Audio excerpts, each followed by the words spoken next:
তার দুনিয়াতে আগমনের আগে পৃথিবী জুলুমে পরিপূর্ণ হয়ে যাবে। এই পরিমাণ জুলুম হবে যে পৃথিবীতে ন্যায় বিচার বলতে কিচ্ছু থাকবে না। জোর যার মুল্লুক তার, এটা গোটা দুনিয়ার রন্ধ্রে রন্ধ্রে প্রতিষ্ঠিত হয়ে যাবে। অনেকটা শুরু হয়ে গেছে না?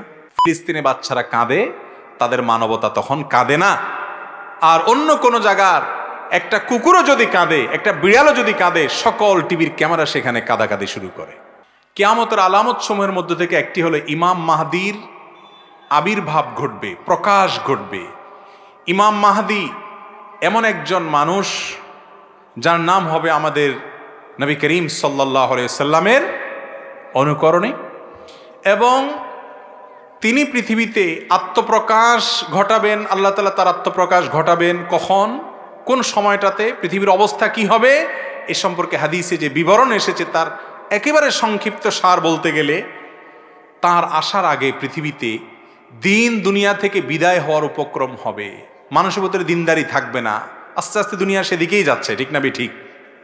মসজিদে মুসল্লি নেই, কিন্তু খেলার জন্য উন্মাদনার লোকের অভাব নাই। ভাইরা আমার, তার দুনিয়াতে আগমনের আগে পৃথিবী জুলুমে পরিপূর্ণ হয়ে যাবে। এই পরিমাণ জুলুম হবে যে পৃথিবীতে ন্যায় বিচার বলতে কিচ্ছু থাকবে না। জোর যার মুল্লুক তার, এটা গোটা দুনিয়ার রন্ধ্রে রন্ধ্রে প্রতিষ্ঠিত হয়ে যাবে। অনেকটা শুরু হয়ে গেছে না? দেশে বিদেশে দুনিয়াতে সারা পৃথিবীতে আজ যাদের গায়ে জোর আছে তারা যা বলে সেটাই নীতি, ঠিক না ঠিক? ইউরোপিয়ানদের গায়ে জোর আছে, তারা যা বলে ওইটাই নীতি। আমেরিকানদের গায়ে জোর আছে, তারা যা বলে সেটাই নীতি।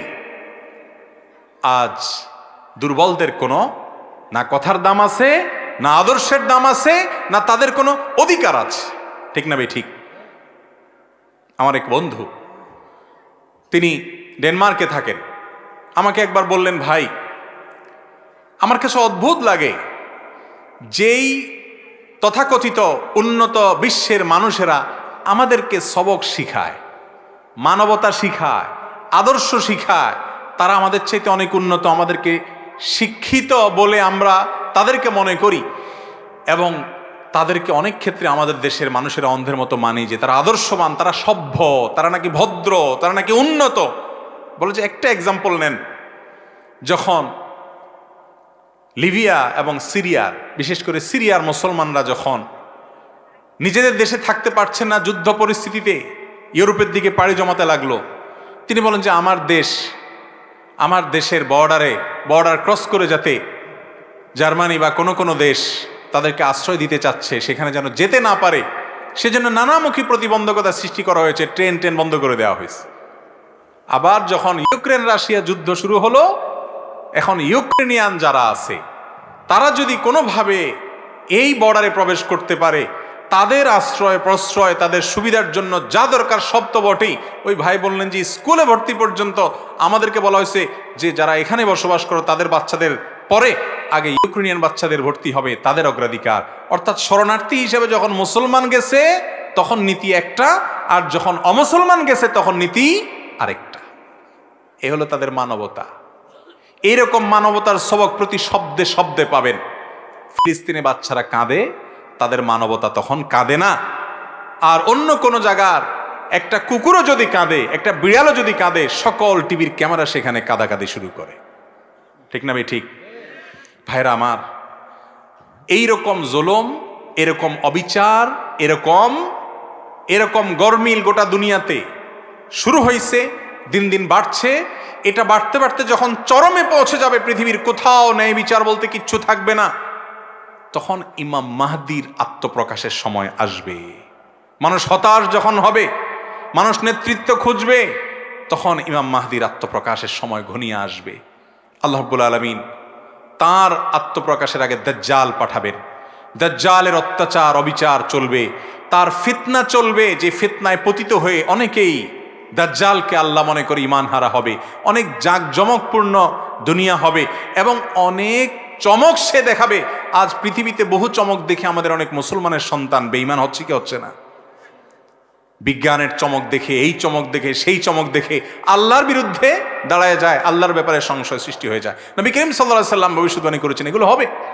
তো এরকম পরিস্থিতি হবে ভাইরা আমার, এমন কি দুর্ভিক্ষ দেখা দিবে কয়েক বছর, কোন কোন বর্ণায় 3 বছরের কথা, কয়েক বছরের কথা বিভিন্ন বর্ণায় আসছে যে ইমাম মাহদির আত্মপ্রকাশের আগে পৃথিবীতে এরকম দুর্ভিক্ষ দেখা দিবে। এরপর আল্লাহ তাআলা ইমাম মাহদির আত্মপ্রকাশ ঘটাবেন, তিনি লড়াই করবেন দাজ্জাল এবং দাজ্জালিপনার বিরুদ্ধে, এবং আল্লাহ তাআলা তাকে এমন একটা শাসন দিবেন যে শাসনে আল্লাহর পক্ষ থেকে বারাকা আসছে, আসমান থেকে বারাকা আসছে, সব কিছুতে বরকত আছে। পৃথিবীতে আবার তিনি ইনসাফ এবং নিষ্ঠা দিয়ে পুরো পৃথিবীকে পরিপূর্ণ করবেন। ইমাম মাহদী আসবেন এবং তার আবির্ভাব হবে। বিভিন্ন হাদিস থেকে এটি সন্দেহের আলোকে সন্দেহাতীতভাবে এটি প্রমাণিত। অতএব আল্লাহ তাআলা আমাদের সকলকে ইমাম মাহদী আসা পর্যন্ত যদি আমরা বেঁচে থাকি তার কাতারে শামিল হওয়ার তৌফিক দান করুন। মসজিদের সামনের কাতার ফাঁকা রেখে মাঝখানে দ্বিতীয় কাতার শুরু করার বিধান কি? সুন্দর একটি প্রশ্ন। অনেক মসজিদে দেখবেন আমাদের মুসল্লি ভাইয়েরা, মুক্তাদি ভাইয়েরা, আমরা জামাত চলাকালীন সময় চলে যাই, সামনের কাতারে ডান পাশে বাম পাশে এখনো জায়গা ফাঁকা আছে, আরও 2-4 জন দাঁড়াইতে পারবে, এর মধ্যে দ্বিতীয় কাতার শুরু করে অনেকে, আছে না নাই? আপনাদের এলাকায় আছে এরকম লোক? যারা এই কাজটা করেন অনেকে এটা এই জন্য করেন যে প্রথম কাতারের ওই কোণা পর্যন্ত যেতে যেতে ইমাম সাহেবকে আর ধরা যাবে না। তো ইমাম সাহেবকে যাতে রুকুর মধ্যে ধরা যায়, বিশেষ করে ইমাম রুকুতে গেলে তামাশা দেখা যায় বেশি, তাই না? যে ইমাম রুকুতে চলে গেছে, এখন যদি আমি যাইতে যাইতে ওই সামনের কাতারের ডান বা বাম কোণা পর্যন্ত যাই, ততক্ষণে ইমাম সাহেব বেচারা উঠে যেতে পারে, আমার রাকাতটা মিস হয়ে যাবে। এটা যাতে মিস না হয় যেন দৌড় দিয়ে যায় দ্বিতীয় কাতারে মাঝখানে বা কোনো এক জায়গায় দাঁড়ায় যায়। আছে না নাই? খুব খারাপ একটা অভ্যাস, খারাপ একটা রোগ। নবী করিম সাল্লাল্লাহু আলাইহি সাল্লাম বলেছেন, যখন জামাত শুরু হয় তখন তোমরা দৌড় দিবে না। ফামশু ওয়া আলাইকুম বিসাকিনা, তখন তোমরা এমনভাবে জামাতের দিকে হাঁটবে যেন তোমাদের উপরে সাকিনা, তোমরা প্রশান্ত চিত্তে তোমরা না আপনার হাঁটবে, অর্থাৎ ধীরে ধীরে ধীরস্থিরতার সাথে সুকুনের সাথে তোমরা যাবে, তাড়াহুড়া করে যাবে না। কেন তাড়াহুড়া করা যাবে না?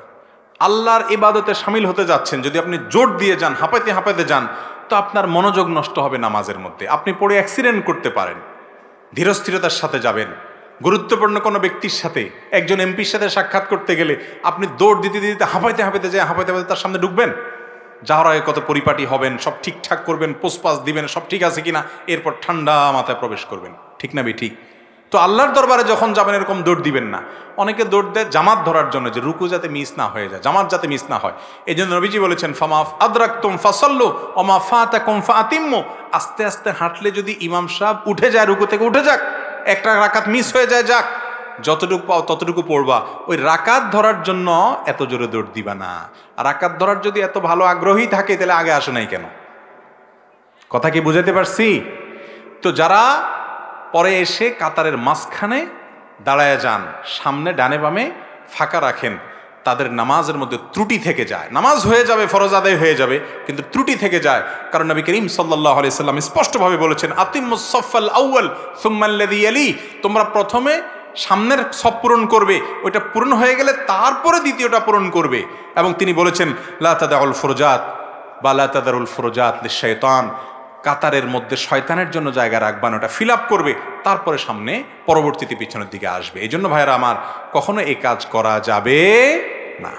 তবে নামাজটা কোনো মতো হয়ে যাবে, পূর্ণাঙ্গ হলো না যদি আপনি কাতার ফাঁকা রেখে আসেন। অবশ্যই কাতার পূর্ণাঙ্গ করে তারপর দ্বিতীয় কাতার, পরবর্তী কাতারে দাঁড়াতে হবে। অনেকে আজান দেওয়ার আগে কোরআন তেলাওয়াত, গজল এসব করে থাকে, এটা কি সঠিক? আজান একটা ইবাদত। আজান একটা কি ইবাদত?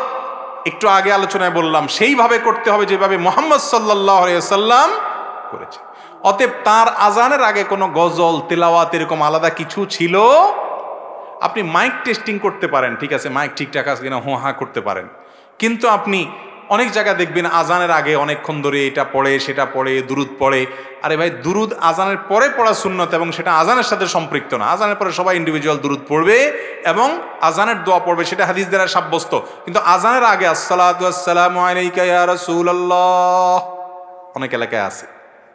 আবার আজানের আগে অনেকে গজল লম্বা আয়াত পড়ে না। ভাই, এগুলো কোরআন হাদিসে কোথাও করতে বলা হয়?